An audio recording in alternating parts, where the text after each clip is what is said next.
नमस्कार, स्वागत है आप सभी का प्राइम न्यूज में और मैं हूं आपके साथ प्रियंका चावला। बाहुबली बिहार चुनाव है सरकार। बिहार में 18 जिलों के 121 सीटों पर होना है मतदान। कल पहले चरण में 121 सीटों पर होगी वोटिंग। पटना, गोपालगंज, सारण में कल मतदान। मधेपुरा, दरभंगा, मुजफ्फरपुर में कल मतदान। सहरसा, खगड़िया, मुंगेर, बेगूसराय में होगी कल वोटिंग। लखीसराय, शेखरपुरा, नालंदा, समस्तीपुर में वोटिंग। वैशाली, भोजपुर, बक्सर, सिवान में भी होगा मतदान।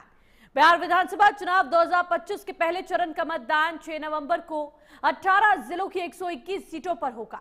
इनमें दरभंगा, मुंगेर और पटना प्रमंडल की कई सीटें शामिल है और इस बार हाई प्रोफाइल ये सीटें बन चुकी है।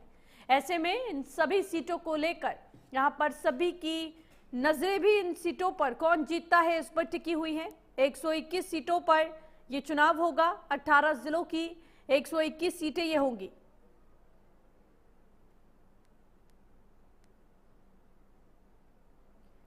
बिहार चुनाव का पहले चरण में 18 जिलों में 121 सीटों पर वहां मुकाबला देखने को मिलेगा। ना कोई कमी ना कोई ज्यादा। यही से सत्ता का जो रास्ता है वो पूरी तरह से निकलेगा।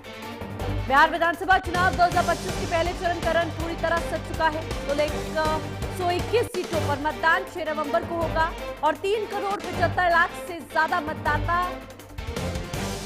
1314 उम्मीदवारों की किस्मत का फैसला करेंगे। इनमें 122 महिला प्रत्याशी मैदान में है। इस चरण की अहमियत इसलिए भी बढ़ जाती है क्योंकि नीतीश मंत्रिपरिषद में शामिल करीब आधे मंत्रियों की परफॉर्मेंस की परीक्षा इसी फेज में होनी है। पहले फेज का चुनाव राज्य के दोनों प्रमुख गठबंधनों के लिए सियासी दिशा तय करने वाला चरण माना जा रहा है, क्योंकि एनडीए बनाम इंडिया गठबंधन का सीधा टकराव का सियासी सीन बनता दिख रहा है। वहीं आपको बता दें कि अब महागठबंधन की ओर से आरजेडी 72 सीटों पर यहाँ पर चुनाव मैदान में नजर आ रही है। कांग्रेस 24 सीटों पर और लेफ्ट दल 14 सीटों पर मैदान में है। वहीं एनडीए की तरफ से जेडीयू के 57 सीटों पर उम्मीदवार है। भारतीय जनता पार्टी के 48 सीटों पर, एलजेपी के 13 और आरएलएम की 2 सीटों पर उम्मीदवार उतारे। इसके अतिरिक्त हिंदुस्तानी आवाम मोर्चा ने 1 सीट पर चुनाव लड़ने के लिए उम्मीदवार की घोषणा की थी। मुख्य मुकाबले में अलग तीसरी सियासी धुरी भी तेजी से उभर रही है। इसी खबर पर ज्यादा जानकारी के साथ संवाददाता पटना से सुरजीत जुड़ चुके हैं। सुरजीत, कल पहले फेज का चुनाव होना है, कितना महत्वपूर्ण सभी दलों के लिए ये पहला फेज माना जा रहा है? कौन सी सीटें हैं जो हॉट सीट रहने वाली हैं? साथ ही साथ क्या यहाँ पर निर्वाचन आयोग की तरफ से चुनावों को लेकर तैयारियां पूरी कर ली गई है?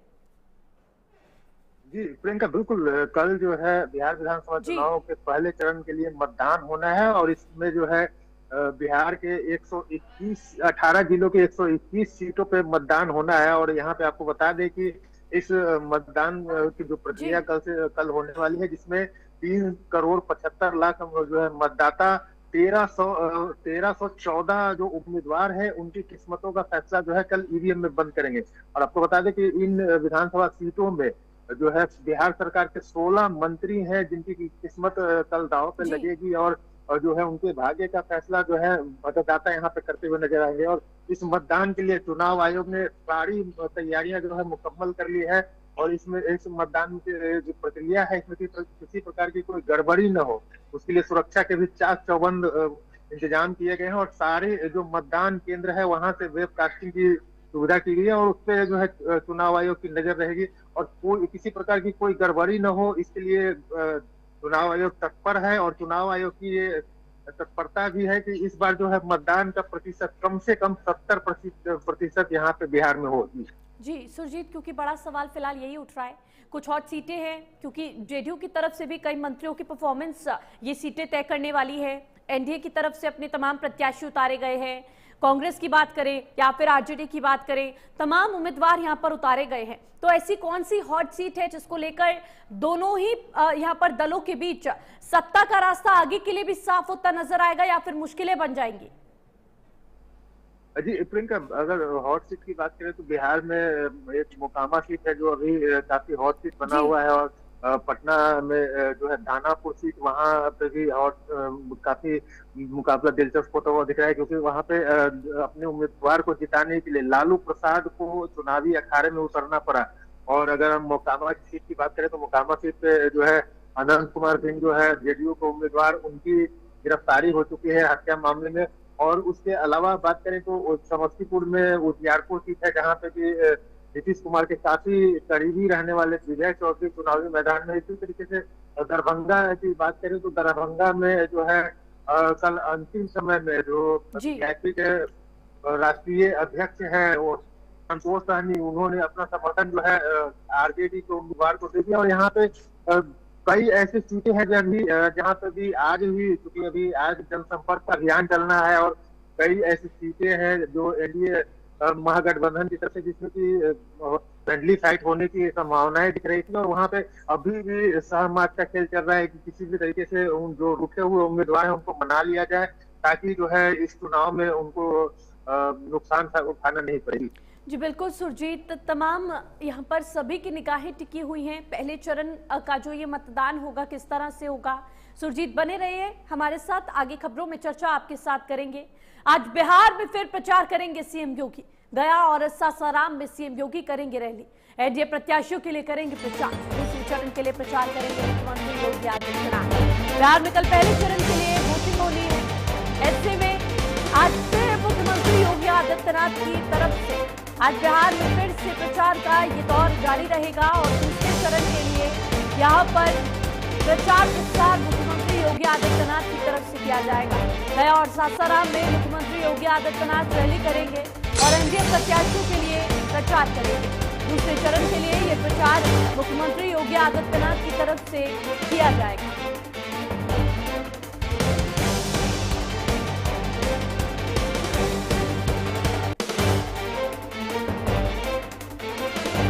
चुनाव प्रचार का ये दौर लगातार जारी है। विधानसभा चुनावों को लेकर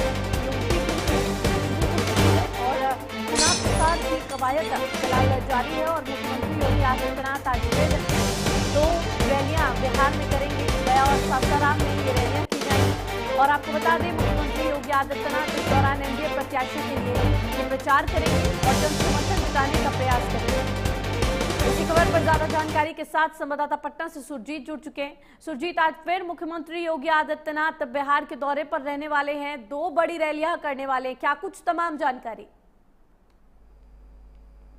जी प्रियंका, बिल्कुल आज से जो है दूसरे चरण के जो चुनाव होने हैं उसमें चुनाव प्रचार का शोर जो है काफी बढ़ने वाला है। और चूंकि पहले चरण में जहां जहां मतदान थे वहां पे चुनाव प्रचार का शोर कल शाम से थम गया है, तो आज से तमाम जो बड़े नेता हैं वो दूसरे चरण में जहां जहां मतदान होने वहां पर प्रचार करने वाले हैं। और आज बिहार के में जो है उत्तर प्रदेश के मुख्यमंत्री योगी आदित्यनाथ बिहार के गया और सासाराम में 2 जनसभाओं को संबोधित करते नजर आएंगे। और जिस तरीके से योगी की लोकप्रियता बिहार में देखी जा रही है, निश्चित तौर पर अभी आने वाले जो 9 नवंबर तक जो है योगी आदित्यनाथ लगातार कई सभाओं को संबोधित करेंगे। और एक ही खास बात देखी जा रही है कि जहां जहां योगी आदित्यनाथ के चुनाव प्रचार करते हैं वहां पे लोग उनका काफी समर्थन करते हुए नजर आते हैं और अपार जन समर्थन उनको मिलता है। तो जिस तरह से उनकी जिम्मेदारियां जो है चुनाव प्रचार में काफी बढ़ती हुई नजर आ रही है।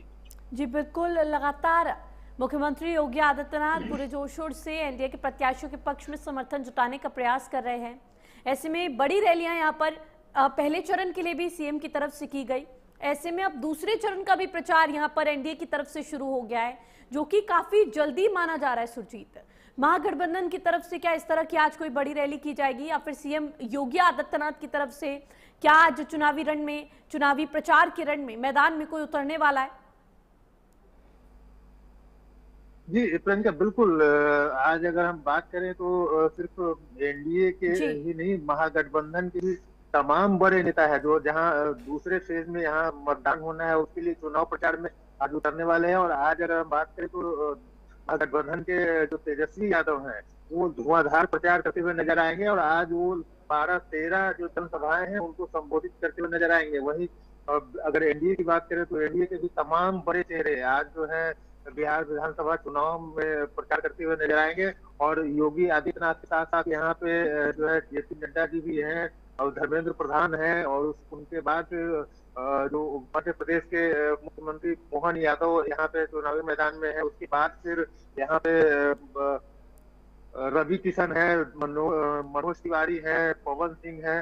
तो तमाम जो स्टार प्रचारक है वो आज आज से दूसरे फेज के जो मतदान होने हैं उसके लिए यहाँ पे चुनाव प्रचार करते हुए नजर आएंगे। जी सुजीत, पहले भी सीएम की तरफ से इस तरह के रोड शो किए गए, किस तरह का माहौल देखने को मिला?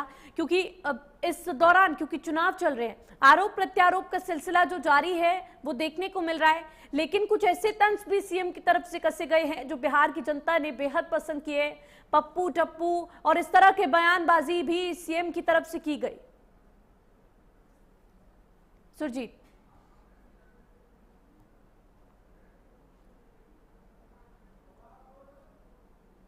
उनको बहुत ज्यादा पसंद करते हैं और कल उनका एक भव्य रोड शो दरभंगा में हो रहा था, वो अद्भुत नजारा था। वहां पे लाखों की संख्या में लोग उनका समर्थन करते हुए नजर आए और वो लगभग 10 किलोमीटर लंबा रोड शो उनका था और पूरे रोड शो में उनके ऊपर फूलों की बारिश होती रही। तो निश्चित तौर पे योगी आदित्यनाथ की यहाँ पे काफी लोकप्रियता है और जिस तरीके से वो विरोधियों पे प्रहार करते हैं। सुरजीत, किन उम्मीदवारों को ये रैलियां फायदा पहुंचाने वाली हैं? आज जो ये बड़ी रैली सासाराम और गया में होने वाली है, किन उम्मीदवारों के लिए ये फायदेमंद साबित होगी? जी प्रियंका, अगर हम सासाराम की बात करें तो सासाराम और औरंगाबाद जो खास करके मगध का जो क्षेत्र होता है वो यहाँ पे अगर अभी देखें तो कांग्रेस वहाँ पे बढ़त बनाई हुई है और महागठबंधन वहाँ पे बढ़त बनाई हुई है।